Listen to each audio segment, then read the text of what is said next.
Hello friends, welcome to Stuper Learnings. இன்னைக்கு 10th standard poem லைஃப்ங்கிற poem பற்றி தான் பார்க்க போகிறோம். லைஃப் ஹென்ரி வான் டைக் எழுதுனது. ஃபஸ்ட்டு ஹென்ரி வான் டைக் அவரை ஆத்தர் பற்றி நம்ம பார்த்துடலாம். ஆத்தர் பற்றி நம்மளுக்கு என்ன கொடுத்துருக்காங்க அப்படின்னு பார்த்தா, ஹென்ரி வான் டைக் அப்படிங்கிறவர் American author, poet, educator and கிளர்ஜிமேன் கொடுத்துருக்காங்க. கிளர்ஜிமேன்னா நம்மளுக்கு சர்ச்சில் இந்த ரிச்சுவல்ஸ்லாம் பண்ணுறவங்க. அவங்களுக்கான இயர்ஸ் நம்மளுக்கு கொடுத்துருக்காங்க 1852 டு 1933. அதுக்கப்புறம் அவர் வந்துட்டு பிரின்ஸ்டன் யூனிவர்சிட்டியில் ஒரு இங்கிலீஷ் லிட்ரேச்சர் ப்ரொஃபஸராக வேலை பார்த்துருக்காரு 1899லேருந்து 1923 வரைக்கும். Okay, American Academy of Arts and லெட்டர்ஸில் அவங்க வந்து எலெக்ட் ஆகியிருக்காங்க. அதே மாதிரி இன்னும் நிறைய ஹானர்ஸ்லாம் அவர் ரிசீவ் பண்ணியிருக்காரு. ஓகே, நமக்கு கொடுத்துருக்கிற லைஃப்ங்கிற போயம் வந்து எந்த டைப் ஆஃப் போயம் கேட்டால் சானட் அப்படிங்கிற டைப் ஆஃப் போயம். இந்த சானட்டுங்கிறது இட்டாலியன் வெட் சானட்டோ அப்படிங்கிற வேர்ட்லேருந்து நம்மளுக்கு டிரைவ் பண்ணியிருக்காங்க. இந்த சானட்டுங்கிறதுல நம்ம என்னென்ன விஷயம்லாம் ஞாபகம் வச்சுக்கணும் அப்படின்னு பார்த்தா, சானட்டுங்கிறது ஒரு 14 லைன்ஸ் போயம். ஓகே, இதை 8+6 நம்மளுக்கு பிரிக்கிறாங்க. இந்த ஃபஸ்ட்டு 8 லைன்ஸை ஆக்டேவ்னும் லாஸ்ட்டு 6 லைன்ஸை நம்மளுக்கு செஸ்டட்னும் சொல்கிறாங்க. இந்த இந்த இன்ஃபர்மேஷன்ஸ் நம்ம கண்டிப்பாக ஞாபகம் வச்சுக்கணும். ஓகே, நெக்ஸ்ட் வந்து sonnets can be categorized on the basis of their rhyme scheme. Rhyme ஸ்கீமை வச்சு அதை வந்து நம்ம கேட்டகரைஸ் பண்ணுறோம். ஓகே, டேரெக்டாக நம்ம இப்போ போயம்குள்ளே போயிடலாம். லைஃபுங்கிற போயம், அந்த போயம்லேருந்து பாய்ட் நமக்கு என்ன சொல்ல வராது அப்படின்னு பார்த்தா, let me but live my life year to year. இது மாதிரி நமக்கு என்ன சொல்ல வராரு அப்படின்னு கேட்டால், என்னோட லைஃப்பை வந்து வாழ விடுங்க இயர் டு இயர், அதாவது அடுத்தடுத்து எனக்கு வாழ விடுங்க. எப்படி வாழ விடணும் அப்படின்னு கேட்டால், forward face and unreluctant soul. Forward ஃபேஸ்ன்னு நம்மளுக்கு எதை நோட் பண்ணுறாருன்னா ஃப்யூச்சரை நோக்கி, அண்ட் அன்ரிலக்டன்ட் சோல்னா வில்லிங் டு டூ சம்திங். அன்ரிலக்டண்ட்டாக வில்லிங் டு டூ சம்திங், ஏதோ ஒரு விஷயம்னாலும் ரொம்ப கரேஜோட ரொம்ப ஈகராக நம்ம ஒரு விஷயத்த பண்ணுறோம். அப்போ ஃப்யூச்சரை நோக்கி எந்த ஒரு விஷயம்னாலும் தைரியமாக பண்ணி நம்ம ஃப்யூச்சரை நோக்கி போகணும். ஃப்யூச்சரை நோக்கி போகணுன்றதுக்காக ரொம்ப வேகமாகவும் போகக்கூடாது. அதுதான் not hurrying to, not turning from the goal. நம்மளோட கோல் என்னன்னு மறந்துட்டு டிஸ்ட்ராக்ட் ஆகி வேறு வகையில் நம்ம ட்ராவல் பண்ணிடக்கூடாது. Not morning for the things that disappear. நம்மளை விட்டு மறைஞ்சு போன ஒரு விஷயம் அல்லது நம்மளை விட்டு பிரிஞ்சு போன ஒரு விஷயத்தை பற்றி நினச்சி நம்ம ரொம்ப ஃபீல் பண்ணிட்டு இருக்கக்கூடாது. மார்னிங்கிறது ரொம்ப சேடாக அதுக்காக நம்ம ஃபீல் பண்ணுறது தான். In the dim past not holding back in fear from what the future waits, but with a whole and happy heart that pays its toll to youth and age and travels on with cheer. அதாவது நம்ம பாஸ்ட்டில் ஏதாவது நம்மளை கஷ்டப்படுத்துகிற மாதிரி ஒரு விஷயம் நடந்திருந்தாலும் அந்த விஷயத்துலேயே நம்ம whole back ஆகி இருக்கக்கூடாது. From what the future veils. Future நமக்காக என்ன ஒரு விஷயம் வேணால் வச்சுருக்கலாம். ஹிடனாக என்ன சர்ப்ரைசஸ் வேணால் இருக்கலாம். என்னவா இருந்தாலும் பாஸ்ட்டையும் நினைக்கக்கூடாது, ஃப்யூச்சரையும் நினைக்கக்கூடாது. நம்மளோட ப்ரெசண்ட்டை with whole heart and happy heart வாழணும்னு சொல்கிறாங்க. To youth and age and travels on with cheer. உங்களுக்கு சின்ன வயசாக இருந்தாலும் சரி, அதுதான் யூத்து நீங்கள் மென்ஷன் பண்ணுறாரு. அண்ட் ஏஜ், இதை வந்து ஓல்டுன்னு மென்ஷன் பண்ணுறாரு. சின்ன வயசாக இருந்தாலும் சரி, வயசு ஆகிட்டாலும் சரி, நம்ம என்ன செய்யணுமா, நம்மளோட லைஃப்பை ட்ராவல் பண்ணிக்கிட்டே இருக்கணும். எப்படி? ரொம்ப சியர்ஃபுல்லாக ட்ராவல் பண்ணணும்னு ஆத்தர் சொல்கிறாங்க. ஓகே, செகண்டில், so let the way wind up the hill or down or rough or smooth, the journey will be joy. Still seeking what I sought when but a boy, new friendship, high adventure, and a crown. My heart will keep the courage of the quest and hope the road's last turn will be the best. அப்போது நம்ம லைஃபோட பாதை எப்படி இருக்கும்? Hill or down, அதாவது ரொம்ப ஹைட்லேயும் இருக்கலாம் அல்லது லோலையும் இருக்கலாம். ஒரு காற்றுங்கிறது ரொம்ப வேகமாகவும் அடிக்கும், ரொம்ப ஸ்லோவாகவும் அடிக்கும். ஒரு ஹில்லோட மேலே போகலையும் சரி, கீழே போகலையும் சரி. அந்த மாதிரி நம்ம லைஃபோட வேயும் பெருசாகவும் இருக்கலாம் அல்லது சின்னதாகவும் இருக்கலாம், அல்லது ரஃப்பாகவும் இருக்கலாம், ஸ்மூத்தாகவும் இருக்கலாம். அப்ஸ் அண்ட் டவுன்ஸ் நம்ம லைஃப்பில் இருக்குன்னு சொல்கிறாங்க. எதுவாக இருந்தாலும் நம்ம ஜேர்னியை நம்ம சந்தோஷமாக கடந்து போய்கிட்டே இருக்கணும் அப்படின்னு சொல்கிறாங்க. Still seeking what I sought but when a boy அப்படின்றார். என்ன சொல்கிறாங்க அப்படின்னா, ஸ்டில் சீக்கிங் அப்படின்னா இன்னும் நான் தேடிட்டு தான் இருக்கேன். எதை தேடுறாராம்? அவர் குழந்தையில இருக்கையில் அவன் வாட் ஐ சாட், அதாவது குழந்தையில இருக்கையில் அவருக்கு என்னெல்லாம் வேணும்னு அவர் நினச்சாரோ அதை இன்னமும் தேடுறாரு. அப்போ அவர் என்னெல்லாம் வேணும்னு நினச்சாரு அப்படிங்கிறத நெக்ஸ்ட்ல என்ன கொடுக்குறாங்க. New friendship, high adventure, under ground. புது ஃப்ரெண்ட்ஷிப்பை தேடி இருக்காரு. ஹை அட்வென்ச்சர்னால் ரொம்ப பெரிய அட்வென்ச்சர்னால் நம்மளுக்கு ரொம்ப புதுமையான விஷயங்களை பண்ணுறது. அண்டர் க்ரோன் ஒரு பெரிய சக்ஸஸாக இருக்கலாம், இல்லை ஒரு பெட்டர் பொசிஷன்ஸாக இருக்கலாம். அந்த மாதிரி விஷயங்கள்லாம் அவர் குழந்தையில தேடி இருக்கார். இன்னமும் அதை ஃபுல் ஹார்ட்டோட கரேஜோட தேடிட்டே இருக்கார். ஃபஸ்ட்டுனா ஒரு பெரிய சர்ச்சாக இருக்கலாம், அந்த சர்ச் வந்து ரொம்ப கஷ்டமாக இருக்கலாம், ஆனாலும் இன்னும் வந்து தேடிட்டே இருக்காரு வித் கரேஜியஸ் ஹார்ட்டோட.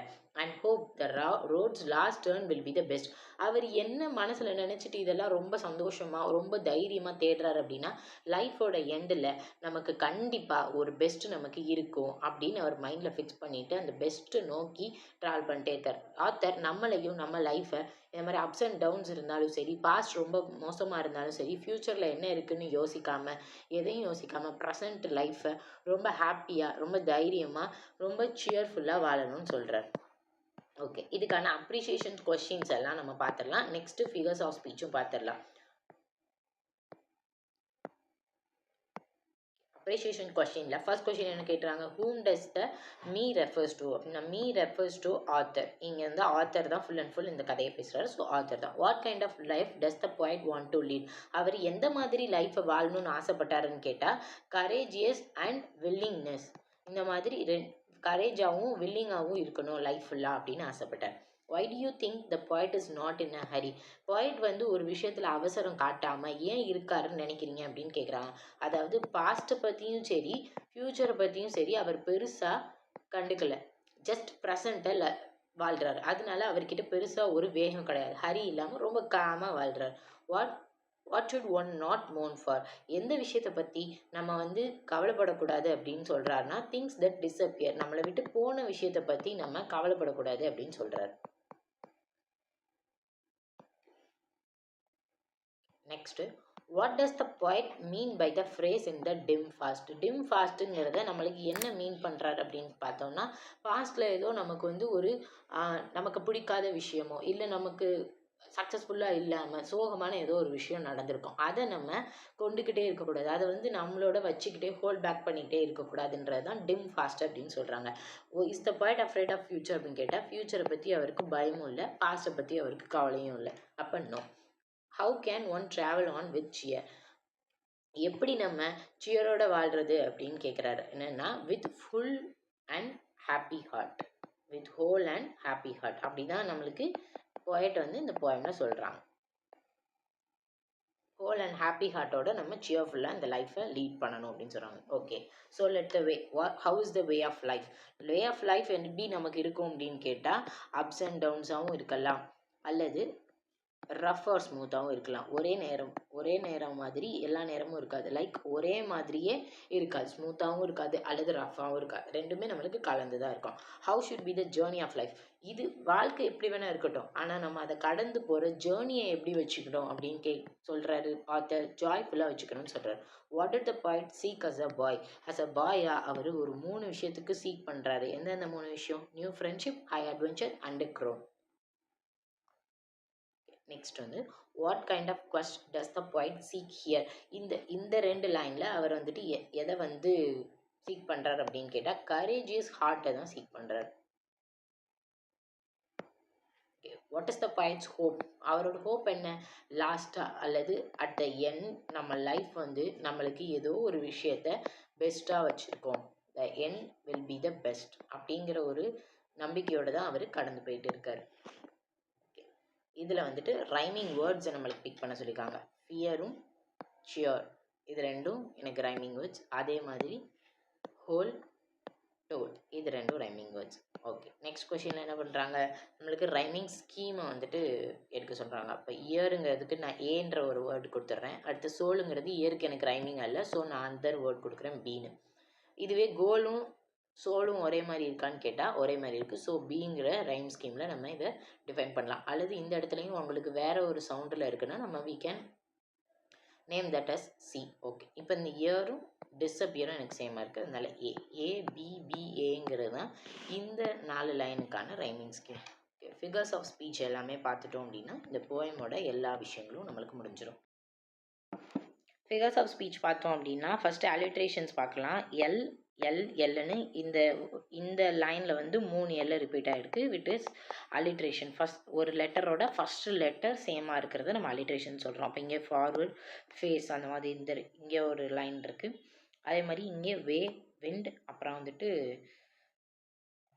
ஃப்ரம், ஃப்யூச்சர் இது எல்லாமே அலிட்ரேஷன்ஸில் வருது. ஓகே, நெக்ஸ்ட்டு பார்த்தோம் அப்படின்னா இங்கே நாட் 2 வேர்டு வந்துட்டு ஒரே வேர்டு வந்து 2 லைனில் இருக்குது. அதை என்ன சொல்கிறோம் அப்படின்னா ஆனஃபோரா அப்படின்னு நம்ம சொல்கிறோம்.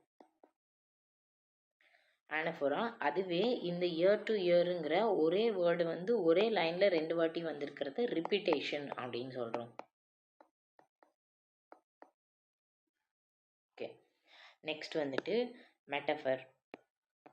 மெட்டஃபர்னா என்ன அப்படின்னு கேட்டோம்னா, ஒரு விஷயத்த வந்துட்டு இன்னொரு விஷயத்தோட கம்பேர் பண்ணி நம்மளுக்கு சொல்கிறது தான் மெட்டஃபர்.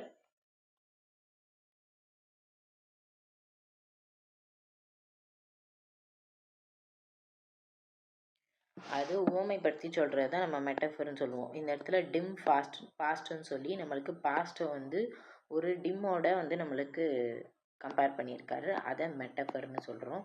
அதே மாதிரி பர்சானிஃபிகேஷனுங்கிறது வந்துட்டு எனக்கு ஒரு உயிர் இல்லாத பொருளை உயிர் இருக்கிற பொருள் மாதிரியே நம்ம வந்துட்டு ரொம்ப மிகைப்படுத்தி சொல்கிறது அப்படிங்கிற மாதிரி சொல்லலாம். அது வந்து இந்த ஃப்யூச்சர் வைஸில் வந்து பர்சானிஃபிகேஷன் நமக்கு ஆக்ட் ஆகுது.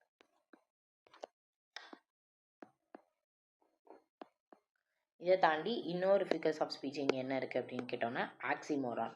ஆக்சிமோரானுங்கிறது அப்படியே கரெக்டாக நேர் எதிர் ஆப்போசிட்டில் இருக்கிற 2 விஷயத்த நம்மளுக்கு இது பண்ணி சொல்கிறது. Youth and age. யூத்துங்கிறது ரொம்ப இளமையாக இருக்கிறது, ஏஜுன்றது ஓல்ட் ஏஜை நம்ம சொல்லுவோம். இது வந்து ஆக்சிமோரான், அல்லது இதுக்கு இன்னொரு நேம் வந்துட்டு கான்ட்ராஸ்ட்.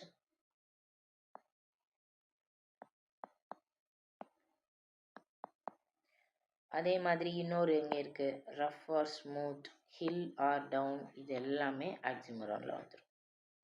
Okay friends, thank you.